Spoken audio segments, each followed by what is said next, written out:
ज्या निवडणुकीकडून सगळ्यांच्या अपेक्षा होत्या त्या निवडणुका अखेरीस पार पडल्या. 71 जागा ठाकरे बंधूंना जिंकता आल्या. याच्यामध्ये 71 जागा जिंकल्याचा आनंद खूप जास्त दिसतोय महापालिका आपल्या हातून गेल्याच्या दुःखापेक्षा. असं का झालंय, असं का वाटतंय की आपल्याला मोठा विजय मिळालाय जेव्हा की आपल्या हातून महापालिका गेलेली आहे? हे साहजिकच आहे. निवडणुकीच्या आधी मुळात 3-4 वर्ष निवडणुका या उशिरा झाल्या. सरकारची हिंमत होत नव्हती या म्हणजे सत्ताधारी पक्षाची निवडणुका घेण्यासंदर्भात. मुंबईवर कायम शिवसेनेचा एक पगडा राहिलेला आहे. शिवसेनेच्या स्थापनेपासून ज्या पद्धतीनं पक्ष फोडला, त्यात लोकसभा निवडणूक झाली, विधानसभा निवडणूक झाली, नगरपालिका निवडणुका झाल्या. पण या सगळ्यात महत्त्वाची निवडणूक जर कुठली असेल शिवसेनेसाठी तर मुंबई महानगरपालिकेची निवडणूक, महाराष्ट्राच्या राजधानीची निवडणूक.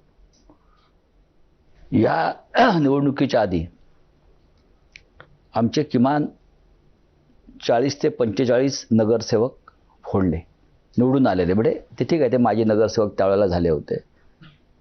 आणि असं सांगण्यात येत होतं की या महानगरपालिका निवडणुकीनंतर शिवसेनेचं अस्तित्वच राहणार नाही मुंबईमध्ये.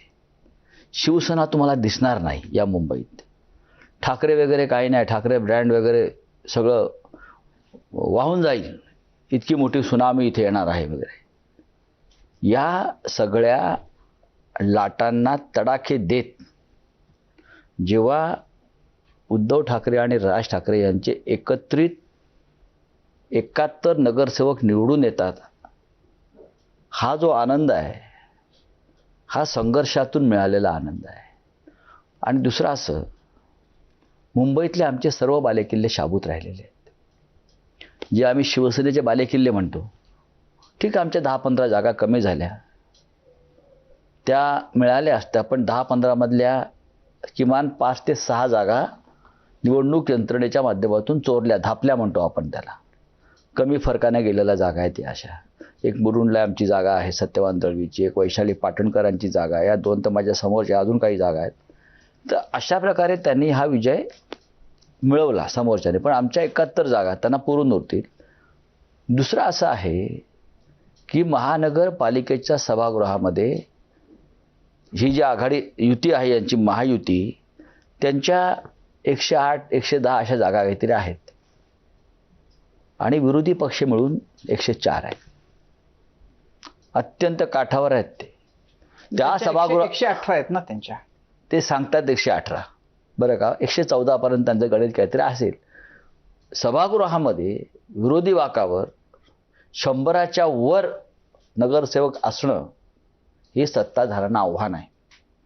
आणि या निवडणुकीनं दाखवून दिलं की मराठी माणूस आजही ठाकऱ्यांच्याच मागे. हे या निवडणुकीनं दाखवून दिलं. भाजपला जागा कुठे मिळाल्या? जिथे परप्रांतीय बहुसंख्या आहेत, ज्यांना महाराष्ट्रात मुंबई राहिली काय, नाही राहिली काय, ज्यांना मराठी माणसाचं अस्तित्वच मान्य नाही या राज्याच्या राजधानीत, अशा लोकांनी भाजपला आणि शिंदेना मतदान केलं आहे. पण जो या मुंबईचा भूमिपुत्र मूळ मराठी माणूस आहे ते ठाकरेंच्याच मागे उभे राहिले. आणि हा आनंद असायलाच पाहिजे. आणि सत्ता काय, ठीक आहे विरोधी पक्षात बसू ना, 23 महापौर दिले, आता पाहू द्या यांचा कारभार लोकांना.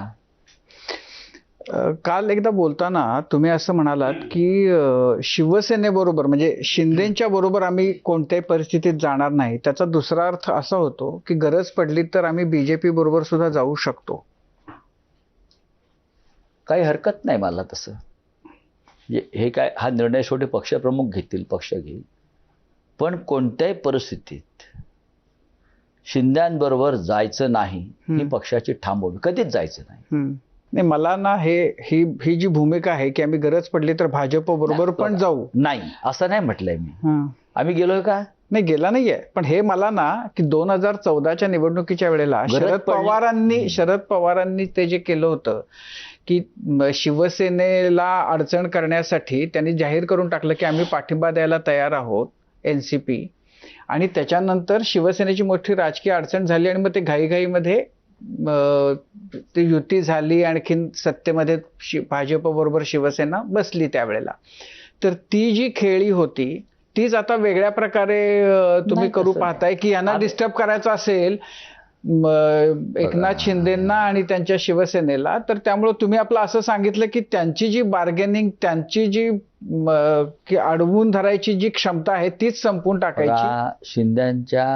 शिंद्यांना किंवा शिंद्यांच्या लोकांना डिस्टर्ब करण्याची गरजच नाही. ते आधीच डिस्टर्ब आहेत. जर फडणवीस दावोसवरून इथे आले असतील आणि त्यांनी काही कामाला सुरुवात केली असेल तर पुढल्या काही दिवसात शिंदे अधिक डिस्टर्ब झालेले दिसतील. म्हणजे बरं, या महाराष्ट्राचं राजकारण गेल्या 4-5 वर्षामध्ये इतक्या खालच्या स्तरावर गेलेलं आहे की